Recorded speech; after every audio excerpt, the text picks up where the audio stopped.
घर की कंस्ट्रक्शन करवाने जा रहे हो और आप चाहते हो कि आपका ठेकेदार आपको बेवकूफ ना बना पाए, तो उससे पहले जो एग्रीमेंट होता है, कंस्ट्रक्शन एग्रीमेंट, वो जरूर बना लेना। तो आज की वीडियो देख लो, 25 बातें ऐसी हैं जो आपको अपने एग्रीमेंट में लिखवानी ही लिखवानी है, नहीं तो आपका ठेकेदार भी आपको बेवकूफ बना सकता है। सारे ठेकेदार नहीं बनाते, लेकिन कुछ बनाती हैं। क्या पता आपके नसीब में वही ठेकेदार हो और आप बेवकूफ बन जाए। बस ये 25 बातें लिखवा लो एग्रीमेंट में। और जिन लोगों को एग्रीमेंट नहीं पता है, एग्रीमेंट होता है कि लीगल डॉक्यूमेंट बनता है। कोई भी ठेकेदार को काम देने से पहले ये डॉक्यूमेंट जरूर बना लेना, नहीं तो ठेकेदार छोड़ के भी काम भाग सकता है, ज्यादा पैसे ले सकता है, नहीं तो मनमानी करता रहेगा। तो चलो मैं सिखाता हूं कि एग्रीमेंट बनाना कैसे है। सबसे पहली चीज नोट करो, आपको करना क्या है, आपका जितना भी एरिया, प्लॉट कितना है आपका, 1000 स्क्वायर फीट का है, 2000 स्क्वायर फीट या 3000 स्क्वायर फीट या 500 स्क्वायर फीट, जितना भी एरिया है उसको लिखवा लो। या जब आप ड्राइंग तो बनाओगे ही पहले, जिससे आप ड्राइंग बनवा रहे हो उस इंजीनियर को बोल दो कि हमें बता दे हमारा टोटल एरिया कितना हो रहा है। स्लैब का एरिया नापा जाता है, बालकनी नापी जाती है, तो वो आपको मेजरमेंट करके बता देगा 1000 है, 2000 है या 3000 है। जब ये हो जाता है, आपके पास एरिया आ जाता है कि 1000 स्क्वायर फीट हमारा एरिया बन रहा है, इसको अपने एग्रीमेंट पे लिखवाओ। पहला काम ही यही करना है कि उस पर लिखवाना है कि 1000 स्क्वायर फीट की हमारा एरिया है। फिर आपने कॉन्ट्रैक्टर चूज कर लिया कि ये कॉन्ट्रैक्टर हमारे घर के लिए सही है, सब कुछ सही है इसका कॉन्ट्रैक्टर का, उसको चूज कर लिया। और उसको पूछो क्या रेट वो दे रहा है। 1000 में दे रहा है काम, मतलब 1000, उसने आपको रेट दे दिया कि मैं 1300 रुपया लूंगा फुल मटेरियल के साथ। कितना? 1300 रुपया। तो आपको एग्रीमेंट में लिखाना है कि 1000 हमारा एरिया हुआ था, 1300 ये रेट ले रहा है, और टोटल 13 लाख रुपया हमारे इस घर को बनने में लगता है। पहला काम ये करना है, पहला काम हर एग्रीमेंट पे ये होगा। इससे क्लियर हो जाएगा कि आपको 13 लाख लगेगा या 15 लाख लगेगा। क्लियर? यहां तक क्लियर हो गया। फिर दूसरी चीज आपको क्या करनी है, जो भी ड्राइंग होगी, आपने ड्राइंग बनवाई होगी, मैं कहूंगा ठेकेदार से कभी भी ड्राइंग मत बनाओ, किसी इंजीनियर से बनाओ, किसी अलग फर्म से बनाओ, और ठेकेदार आपका अलग रहेगा, तो आपके घर की कंस्ट्रक्शन सही से होगी। ये चीज है। आपने किसी आर्किटेक्ट से बनवा ली ड्राइंग, उसने आपको स्टील की डिटेल भी दे दी, पूरा कमरों का साइज भी दे दिया, आपको सब कुछ बता दिया, एलिवेशन भी बता दी। फिर उसको आपने एग्रीमेंट पे लिखना है कि ये जो ड्राइंग है इसके हिसाब से हमारा काम होना चाहिए। दूसरा काम ये लिखवाना है आपको। तीसरा चीज क्या करना है, देखो कभी भी हम किसी को काम देते हैं, दो किस्म के ठेकेदार हमारी घर की कंस्ट्रक्शन करते हैं। एक होता है लेबर कॉन्ट्रैक्टर, दूसरा होता है मटेरियल कॉन्ट्रैक्टर। अभी समझो लेबर कॉन्ट्रैक्टर क्या होता है। लेबर कॉन्ट्रैक्टर होता है कि लेबर उसकी रहती है, पूरा काम वो एक्सकवेशन, खुदाई से लेके स्लैब का या प्लास्टर तक लेबर वो देगा, मटेरियल आपका रहता है। और दूसरा ठेकेदार होता है विद मटेरियल वाला, जिसमें मटेरियल भी उसका, लेबर भी उसकी। तो आपको चूज कर लेना है कि कौन सा कॉन्ट्रैक्टर कर रहे हो। और तीसरी चीज एग्रीमेंट पे क्या लिखवानी है कि अगर लेबर कॉन्ट्रैक्टर आप कर रहे हो तो उसको देखो वो क्या करके देगा, एक्सकवेशन, खुदाई से लेके प्लास्टर तक करके देगा या स्लैब डाल के देगा, क्योंकि लेबर उसकी रहने वाली है, मटेरियल सब उसका रहने वाला है। होता क्या है इसमें, आप एग्रीमेंट पे नहीं लिखते हो, और मिस्त्री क्या करता है, आपसे लेबर कॉन्ट्रैक्ट पे काम ले लेता है। उसने एग्जांपल ले लो 210 रुपए पर स्क्वायर फीट के हिसाब से आपसे काम ले लिया। आपने एग्रीमेंट पे नहीं लिखा होगा तो 210 में क्या पता वो स्लैब बोले कि आपका जो मिक्सर होगा वो आप दोगे, जो फावड़ा होगा वो आप दोगे। तो ये चीजें पहले ही मेंशन कर लेनी है कि तूने एक्सकवेशन लेके स्लैब तक या प्लास्टर तक काम करना है। टोटल जो भी मटेरियल हमारा रहेगा, लेबर तेरी और इंस्ट्रूमेंट तेरे, ये चीज कर देना है। फिर 210 में करके क्या देगा, सेप्टिक टैंक नहीं करके देगा तो उसको लिखवा लो कि ये नहीं करके दूंगा। पैरापिट करके देगा कि नहीं करके देगा, ये लिखवा लो। सीढ़ी करके देगा, नहीं करके देगा, ये लिखवा लो। माउंटी करके देगा, नहीं करके देगा, या बाउंड्री वॉल। ये 4-5 चीजें होती हैं जो उस रेट में, लेबर रेट में नहीं होती हैं। तो ये आपको पहले उससे पूछ लेना है या लिखवा लेना है एग्रीमेंट पे। देखो अगली चीज होती है जब आप विद मटेरियल देते हो, मेन काम उसमें हो जाता है, क्योंकि लेबर जो कॉन्ट्रैक्टर का एग्रीमेंट होता है वो छोटा सा होता है। लेकिन विद मटेरियल में आपको बहुत ध्यान देना पड़ेगा, क्योंकि उसमें मटेरियल यूज करने वाला है। ठेकेदार आपसे काम ले लेगा 1200-1300 स्क्वायर फीट में, वो पैसे कहां से पूरे करेगा, क्योंकि लो रेट में वो काम अगर ले लेते हैं फिर पैसे पूरे करते हैं मटेरियल अच्छी क्वालिटी का यूज नहीं करके। तो वो मैं आपको एग्रीमेंट में बताऊंगा कैसे आपको लिखवाना है। वो कभी आपसे धोखाधड़ी नहीं कर पाएगा। सब कॉन्ट्रैक्टर नहीं करते हैं, कुछ करते हैं, लेकिन कुछ से भी हमें बचना पड़ेगा। देखो जब मटेरियल कॉन्ट्रैक्टर को आपको काम देना है, पहले तो लिखवा लेनी है टोटल मटेरियल और लेबर उसकी रहेगी। फिर उससे लिखवाना है क्या क्या करके देगा, क्योंकि गेट नहीं करके देते हैं, वो बाउंड्री वॉल कभी कभी नहीं होती, सेप्टिक टैंक नहीं होता है, वाटर टैंक नहीं होता है, तो ये चीज़ें पहले उसको पूछ लेनी है कि इस रेट में आपको करके क्या देगा, वो लिखवा लेना। अगली चीज़ शुरू होती है स्पेसिफिकेशन, जो मटेरियल आपको यूज़ होने वाला है। सबसे पहली चीज़ है ईंट जो हमारी यूज़ होगी, उसमें आपको उसको पूछना है कि लाल ईंट यूज़ करने वाला है, फ्लाई ऐश या डबल एसी ब्लॉक, इन तीनों में से एक ऑप्शन आपको लिखवा लेना है कि हम लाल ईंट यूज करने वाले हैं। लाल ईंट में 3 ग्रेड आते हैं, ए बी सी। उसको पूछ लेना है कि ए क्वालिटी की तो नहीं यूज करेगा, लेकिन एटलीस्ट बी क्वालिटी की ब्रिक होनी चाहिए, अच्छी क्वालिटी की। अगर नहीं हुई तो आप उसको बाद में बोल सकते हो। और चेक कैसे करनी है क्वालिटी कैसी ब्रिक की, वो वीडियोस बनाई हुई है, वो देख लेना। और फिर आपको लिखवाना है कि जो 9 इंच की दीवार होगी आपकी, ठीक है, घर में 9 इंच की दीवार होगी, उसमें जो मोटार बनाएगा, वो जो मसाला बनाएगा, वो 1:5 का होना चाहिए या 1:4, जो भी है। 1:5 क्या हो गया, 1 में सीमेंट और 5 में सैंड, तो इस तरीके का मसाला बना के लगाएगा।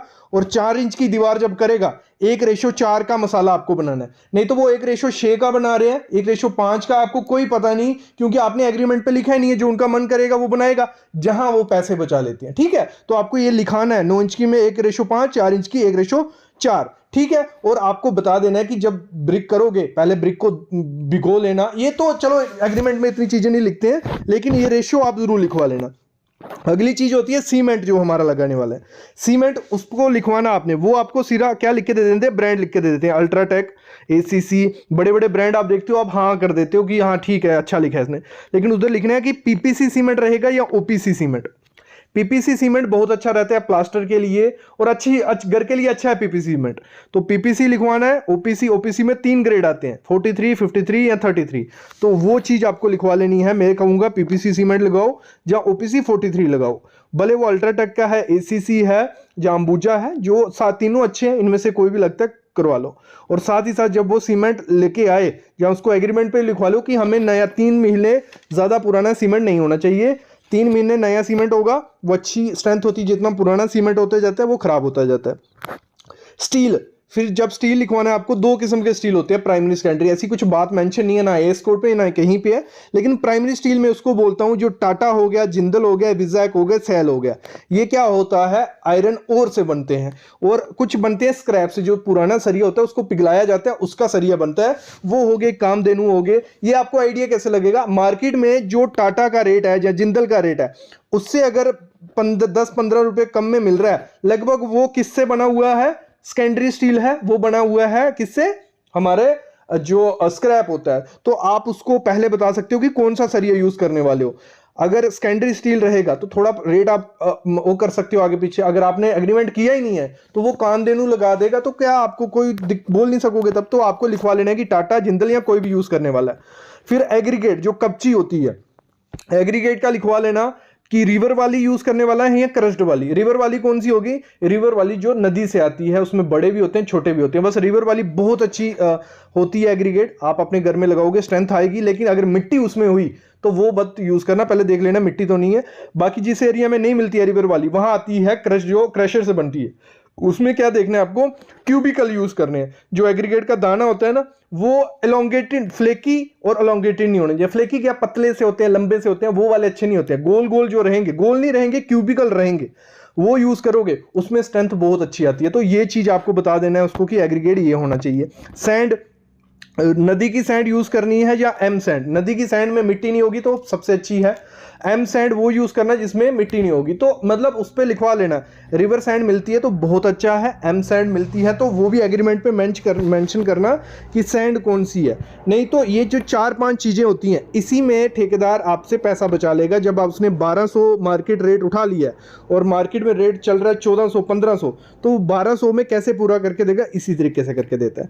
अगली चीज क्या होती है, कंक्रीट का ग्रेड लिखवा लेना। ऐसे तो हमारी ड्राइंग पे मेंशन होता है, जो हमारी स्टील की ड्राइंग आती है ना, उसमें मेंशन होता है कि आपके पिलर में, फुटिंग में M25 जाएगा या M20। अभी ये M25 और M20 क्या होता है, M25 मतलब रेशो होती है, ये स्ट्रेंथ होती है कंक्रीट की। जैसे M25 एग्जांपल लेते हैं, 1:2 का माल होता है, मतलब 1 में सीमेंट, 1 में सैंड और 2 में एग्रीगेट। तो ये लिखवा लेना, उसमें लिखा होता है कि M25 ग्रेड यूज करना है तो आप एग्रीमेंट पे लिखवा लो M25 पिलर बीम फुटिंग सब में होगा, या M20 होगा। M15 पीसीसी का जो नीचे लेयर डाली जाती है प्लिंथ के नीचे या फुटिंग के नीचे पीसीसी, वो भी 1:2:4 होती है। तो ये आपको लिखवानी है एग्रीमेंट में। और साथ ही साथ जब आपको साइट पे ये बनाना है, इसी में आपको चेक करनी है, उस पर मेंशन करना है कि हम मेजर चेक करेंगे कि आप प्रॉपर से मटेरियल डाल रहे नहीं हो। उसके लिए मेजरिंग का कोई इंस्ट्रूमेंट रखना कि 1 में सीमेंट जा रहा है, 1 बोरी सीमेंट जा रहा है, 1 बोरी आपकी सैंड जा रही है, 2 एग्रीगेट। तो किससे मेजर करोगे ये ठेकेदार को पहले बता देना, हम मेजर करके देखेंगे किससे आप कर रहे हो। और एग्रीमेंट पे लिखवाना कि मिक्सिंग किससे होगी, मिक्सर से होगी या हाथ से होगी, उससे भी पैसे बचते हैं। अगर ठेकेदार हाथ से कर रहा है तो मिक्सर का पैसा बच रहा है, तो उस हिसाब से रेट आप उससे लेना।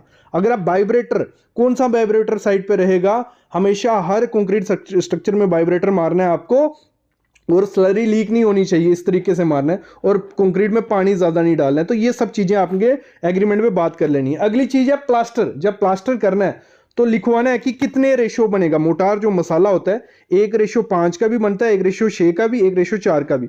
तो वहां लिखवाना है कि हम अपने बाहर में 1:4 कर रहे हैं या 1:5। रेशो का पता चल गया, 1 में सीमेंट, 5 में सैंड। तो इस तरीके से आपको इंटरनल का लिखवा लेना है, एक्सटर्नल का लिखवा लेना है। और साथ में जब प्लास्टर का लिखवा रहे हो गए एग्रीमेंट में, एक चीज लिख लेना कि जो बाहर में डिजाइन बनते हैं प्लास्टर में, ठीक है, ग्रुप डाला जाता है, ठीक है, फसाड में, वो हमारी जैसी ड्राइंग उस हिसाब से आपको वो डिजाइन करने पड़ेंगे। नहीं तो कॉन्ट्रैक्टर मुकर जाते हैं कि इतना एक्स्ट्रा हम नहीं करेंगे, क्योंकि वो पैसे बचा रहे नहीं होते। काम लेके एक काम ले लिया, दूसरा काम ले लिया, वहां मिस्त्री लगे हुए हैं, उनका पैसा बर्न हो रहा है लेबर पे, लेकिन वो लास्ट में देखते हैं कि हमें कुछ बच रहा ही नहीं है, क्योंकि उन्होंने ध्यान दिया नहीं था। तो अगर एग्रीमेंट पे सारा होगा तो आपको वो करके देके जाना पड़ेगा उसको, भले उसको लॉस होता है। कोई भी काम में लॉस नहीं होता है अगर ठेकेदार अच्छे से स्टडी करके काम ले, तो ये चीज होती है।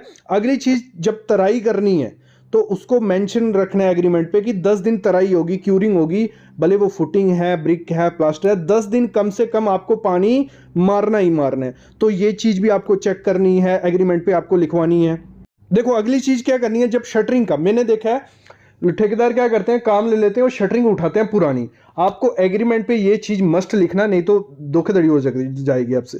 आपको क्या करना है, उसको बोलना है शटरिंग ऐसी होनी चाहिए। हम नहीं चाहते कि हमारा, भले आप प्लेट से करो, भले आप फट्टे से करो, भले प्लाई से करो, हमारी शटरिंग इस तरीके से होनी चाहिए कि उसमें से थोड़ी भी स्लरी बाहर नहीं आनी चाहिए। वाइब्रेटर भी लगेगा उस शटरिंग में और स्लरी बाहर नहीं आनी चाहिए। तो इस तरीके से आपको उसको बोल देना है कि एग्रीमेंट पे लिखो नो स्लरी लीकेज, ठीक है। और साथ ही साथ लिख दो कि स्लैब की शटरिंग प्लाई से करनी है, या कॉलम की शटरिंग आपको फर्मा, जो इसकी शटरिंग बनाई जाती है पूरा फर्मा, उससे बनाना है। तो ये आपने एग्रीमेंट पे लिखा होगा तो आपका घर अच्छे से बनेगा, कोई स्लरी लीकेज वगैरह नहीं हुई तो स्ट्रेंथ आती है कंक्रीट में। तो ये एग्रीमेंट में आपको मेंशन करवाना है। वीडियो काफी लंबी हो गई है, अभी 12 मिनट से ऊपर वीडियो हो जाएगी, आप बोर हो जाओगे। तो ये हो गया पार्ट 1 इसका, एग्रीमेंट बनाने का पार्ट 1। पार्ट 2, पार्ट 3 आएगा, और पार्ट 3 के बाद आपको एग्रीमेंट भी दूंगा मैं PDF, आप वो रखना अपने पास, जब भी एग्रीमेंट बनाने जाओगे तो उससे हेल्प ले सकते हो। बाकी ये वीडियो देखो, आप खुद से इतना अच्छा एग्रीमेंट बना लोगे, कोई भी ठेकेदार आपको बेवकूफ नहीं बना पाएगा। और ठेकेदार वैसे इतना बेवकूफ बनाते नहीं है, कुछ होते हैं लिमिटेड जिनको आइडिया नहीं है और पैसे बचाने के चक्कर में हो जाता है। तो अभी मैं लेता हूं अलविदा, लेकिन ऐसी वीडियोस मैं आपके लिए लाता रहूंगा। और प्लीज चैनल को सब्सक्राइब कर लो और बेल आइकन दबा लो।